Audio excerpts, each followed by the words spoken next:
Unless they turn to the religion of Islam or until they pay the jizya. Your response was Muslims also have to pay the zakah. Zakah, yes. Okay. So my question to you is, where does it say in the Quran or the Hadith the commandment to fight Muslims unless they pay the zakah? That's the simple question. Zakah, yeah. And I say I don't know. I will ask my brother who. Okay, but I give you the answer. I know in the history Abu Bakr he fought against those who deny zakah. I'm not arguing that. I'm just saying. So you need to see where is in the Quran similar verse I don't know if there is. So I ask the brother. Muslims, Maybe he knows, or maybe he can give a better answer. Is there something that says fight Muslims unless they pay the zakah? To pay the zakah is an obligation of the Muslims. Right? When there is an Islamic government, for example, Islamic entity, you have to pay the zakah. Right. If you are not paying the zakah, obviously you're going against the very basic foundations of your religion, because you have to, as a Muslim, you have to pay your zakah. So Abu Bakr radiallahu anhu, because there were a group of people that were not paying zakah, he fought them. Because we follow the sunnah or the ways of our Prophet Islam and the rightly guided caliphs. And Abu Bakr radiallahu anhu was a rightly guided caliph. So he would not do something which he would not have understood from the Prophet or from the Book of Allah. Is Abu Bakr your standard of conduct? I just told you, the rightly guided caliphs, we would follow the sunnah of the Prophet and his rightly guided Subhanallah, caliphs. Subhanallah, I found a hadith. So I found a hadith. In the hadith it says, Abu Bakr radiallahu anhu said, this hadith Bukhari. And if you want a hadith number, hadith number is... okay, go on. And hadith number is there as well. Yeah. 1399, 1400. Okay. So if you, the whole hadith is a long hadith, but it says, look, and Abu Bakr said, by Allah, I will fight those who differentiate between the prayer and the zakah. As zakah is a compulsory right to be taken from the property. So this is in Bukhari. So who said that? It's in the hadith, but Abu Bakr is saying that. So Abu Bakr said, no, but read the whole hadith. We can read the whole. This is a long hadith though. Abu Bakr is saying that because he learned from Allah's Messenger sallallahu alaihi wasallam. It's narrated by Abu Huraira. Abu Huraira is narrating it, but it's part of the hadith. You say ways in the hadith say that. So in the Bukhari says that. You want to read the whole hadith? Okay, it's a long hadith. I don't want let's to bore read you. it. Let's read the whole of it. Okay. Narrated. You want to read it, brother? Can I read it? Yeah. Let her read if she wants. Yeah, please read. Okay. I can hold it. Okay. So it says narrated Abu Huraira. When Allah's messenger died and Abu Bakr became caliph, some Arabs renegade. Umar said to Abu Bakr, how can you fight with these people? Although Allah's messenger said, I have been ordered by Allah to fight the people till they say, none has the right to be worshipped but Allah. And whoever said it, then he will save his life. So in other words, you're fighting people. Carry on reading. We don't need your commentary. We just read the hadith. This says you are fighting people until they say none but Allah. We don't need your commentary. Read the whole hadith. Like if I say, read the whole. That's a context. That's a context. That's a context to that. Why can't you not just finish reading first? No, don't say why. She likes to carry on reading rather than giving your interpretation. Let's fight Muslims until they believe in Jesus. Are you the equivalent. Oh, are you telling us what it means? We don't know what it means. Anyway, so this is what it says here. So looks like you have an agenda here. Fight the people till they say none has the right to be worshipped but Allah. You're fighting people because they don't worship Allah. No and whoever said it, then he will save his life and property from me, except on trespassing the law. So he saves his life. In other words, you're killing people because they do not believe in Allah.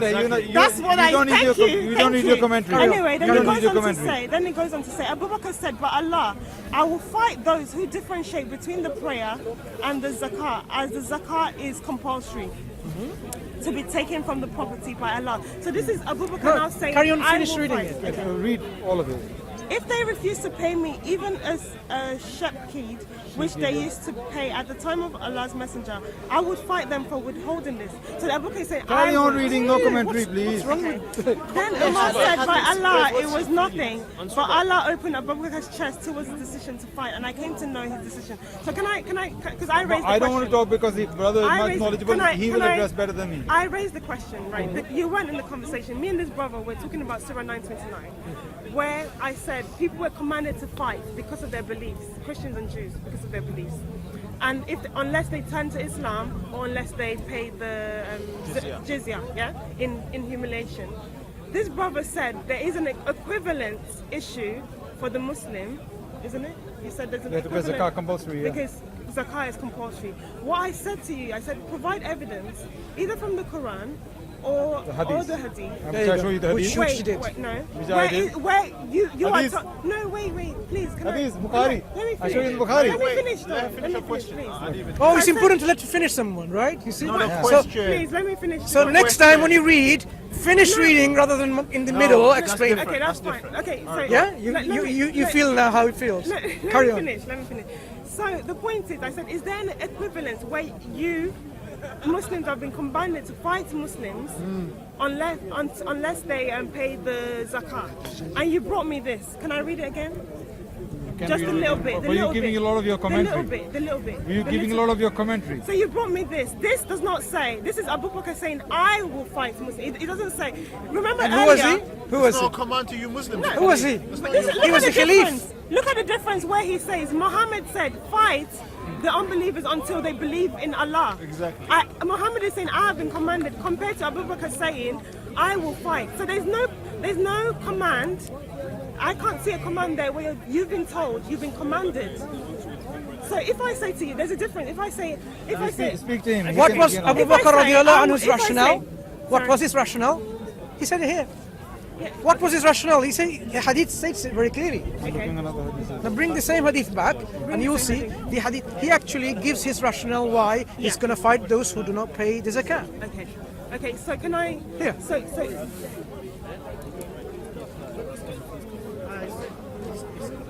So are you commanded to fight?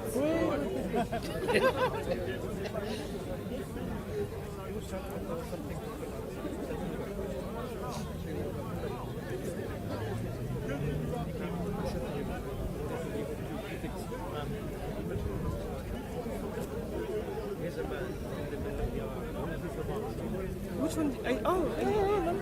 So from here, Yeah. so why would he say he's going to fight? I will fight those who differentiate between the prayer and the zakat, as zakat is compulsory, right to be taken from the property according to the Allah's orders. by Allah. So Allah has ordered. No, that's in So brackets. That's in brackets. but without the brackets, you can understand that why is it compulsory? It's a compulsory thing. Yeah. If someone doesn't pay, he's going to fight. Allah order in the Quran. Okay. So what happens if you let me. can't pay? What happens if you can't pay? Hang on. Sorry? What happens if you can't pay? If you can't pay, then you can't pay. They're not going to fight you to pay. That's a different They're thing not gonna altogether. fight. Okay. That's a different thing So they're altogether. not going to fight. Okay. This is a different If you altogether. can't- Okay. Okay. Hang So you on. don't pay for the zakat. Who are rich people? Sorry. So, are you commanded to fight? If Muslims. Okay. So let me put it this way. If I say to you, right? If I make a declaration, yeah, Theresa May, say, I make a declaration. I say, you guys fight Mansour, right? Compared to say, I will fight Mansour. Is there a difference between? Is there a different both statements? When he says, I will fight, he's fighting as the leader of the state. That means he's going to order his people under him, who is the authority to collect zakah, to go and fight those people. So he might send his whole army to go and fight these people, as he did. He Okay. sent a group of his army to fight those Okay, people. that makes sense. Okay, that makes sense. But I'm saying, if they're different, look at the difference in the commandment compared to the Christians, yeah? So if I say, I will fight, Just want to clarify in a bigger picture. No. As a bigger picture. okay, Very bigger picture. yeah, Christians seem to be having problems with the idea that, paying jizya is a bit of reluctance, isn't it? You're saying, why are we going to pay jizya? What's your issue about the jizya? okay, I'll tell you what my issue is. Yeah. Can I respond to that? My issue is, according to Surah 929 and the commentary, the tafsirs on Surah 929, the reason of the jizya. First of all, you're commanding, and this scripture is an example.